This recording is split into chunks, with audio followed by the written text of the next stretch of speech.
Assalamualaikum warahmatullahi wabarakatuh.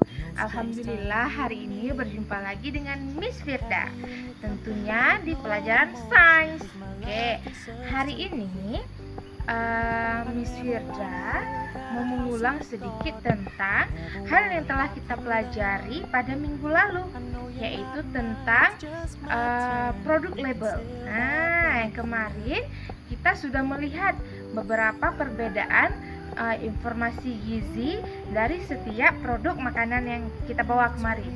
Ada es krim, ada coklat, ada snack, ada ciki, ada sari roti, satu lagi apa ya? Mas Fida lupa. Ada satu lagi susu. Nah, jadi ada 5 macam yang kemarin kita identifikasi informasi gizinya, yang manakah yang banyak karbohidratnya, yang manakah banyak lemaknya, yang manakah yang banyak gulanya ya. Oke, untuk hari ini Miss Fida akan kembali sedikit ke awal karena kemarin ada miss sedikit. Jadi hari ini Miss Fida mau menjelaskan tentang porsi-porsi setiap makanan. Nah, jadi setiap makanan yang kita makan mempunyai porsi yang berbeda setiap orangnya. Misalnya, coba anak-anak bisa memperhatikan kalau papa yang makan nasinya banyak atau tidak, atau porsi makan papa itu lebih banyak dari mama atau lebih sedikit dari mama. Anak-anak bisa melihat. Jadi setiap orang itu akan berbeda. Yang pertama yang mempengaruhi perbedaannya yaitu umur. Setiap tingkatan umurnya itu kadang-kadang kita berbeda. Contohnya ketika kita masih bayi, kita umur dari 0 bulan sampai 1 tahun atau 2 tahun, kita kadang-kadang hanya minum susu saja. Tidak makan yang lain, kita hanya minum susu saja, atau kita minum ASI saja. Jadi itu tingkatan umurnya. Kemudian ketika kita sudah mulai agak besar, misalnya sudah mulai 2 tahun sampai 7 tahun, kita sudah makan nasi, walaupun nasinya udah masih dalam nasi lembek. Jadi porsinya juga akan bertambah. Jadi ketika kita sudah besar, jadi umur kita sudah bertambah, maka porsi makan kita juga akan bertambah. Karena kenapa? Ada yang tahu? Miss Fira kasih tahu ya. Karena aktivitas yang kita lakukan juga bertambah, sehingga kita membutuhkan energi yang harus bertambah juga. Nah, yang pertama yaitu berdasarkan umur. Tadi ya, kalau umurnya sedikit, maka porsi makannya lebih sedikit. Kemudian kalau umurnya sudah agak misalnya seperti Miss Fira, berarti porsi makannya itu lebih sedikit. Lebih lagi, harus lebih banyak. Nah, kemudian ada satu lagi dia yang mempengaruhi porsi makan kita ini, yaitu aktivitas. Tadi Miss sudah menyinggung ya, ketika sudah besar, sudah beranjak dewasa, aktivitas kita sudah mulai banyak daripada kita waktu anak-anak. Jadi semakin banyak aktivitas yang kita lakukan, semakin banyak pula porsi makan yang kita butuhkan.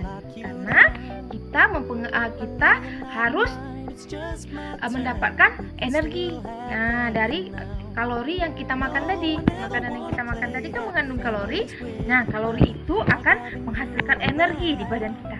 Oke, udah 2 ya, berdasarkan umur, berdasarkan aktivitas.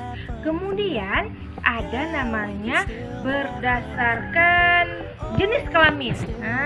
Jenis kelamin itu yaitu antara laki-laki dan perempuan. Nah, antara laki dan perempuan juga berbeda makanannya. Coba anak-anak lihat ya. Ketika kita makanan yang perempuan, dia lebih sedikit daripada laki-laki. Karena pada laki-laki membutuhkan energi yang lebih besar daripada perempuan, makanya porsi makan laki-laki lebih sedikit. Satu lagi apa ya? Umur. Satu lagi yaitu berat badan. Nah, berdasarkan berat badan, anak-anak bisa lihat yang badannya gemuk-gemuk pasti porsi makannya banyak. Karena Karena dia juga membutuhkan energi yang besar untuk beraktivitas, karena badannya itu lebih besar, jadi energi yang dia butuhkan juga lebih besar. Oke. Nah, berarti anak-anak sudah tahu ada 4 yang mempengaruhi porsi gizi kita. Jadi, setiap orang itu kadang-kadang berbeda porsi gizinya. Yang pertama yaitu umur. Kemudian ada namanya aktivitas. Ada aktivitasnya berat, ada aktivitasnya sedang. Jadi berbeda makanannya. Kemudian ada yang ketiga yaitu aktivitas, umur, jenis kelamin. Kemudian ada satu lagi jenis kelamin, aktivitas, satu lagi yaitu berat badan. Nah, jadi ingat ya, ada 4 perbedaan ketika kita mau makan. Jadi the healthy diet itu akan mempengaruhi ada yang 4 ini akan mempengaruhi healthy diet kita. Oke. Kemudian Miss Vida mau tambahin nih satu lagi. Kemarin kita kan sudah belajar nih makanan bab kita itu healthy diet ya. Jadi anak-anak boleh mencari satu ayat dan anak-anak boleh menuliskannya di buku catatan. Nah, Miss Vida kasih tahu ya ayatnya. Ayatnya dari surah Abasa ayat 24. Surah Abasa ayat 24. Yang bunyinya fanduril insanu ila ta'ami. Nah, coba anak-anak boleh menuliskan bahasa Arabnya dan artinya di buku catatan ya sayangnya, biar anak-anak ingat sedikit aja. Ayatnya sedikit aja pendek. Fanduril insanu ila ta'ami. Nah, sedikit aja ayatnya, sedikit saja. Oke, untuk hari ini Miss Vida akhiri. Assalamualaikum warahmatullahi wabarakatuh. Bye-bye. You told me you don't really do commitment, trust me. Consider your message received.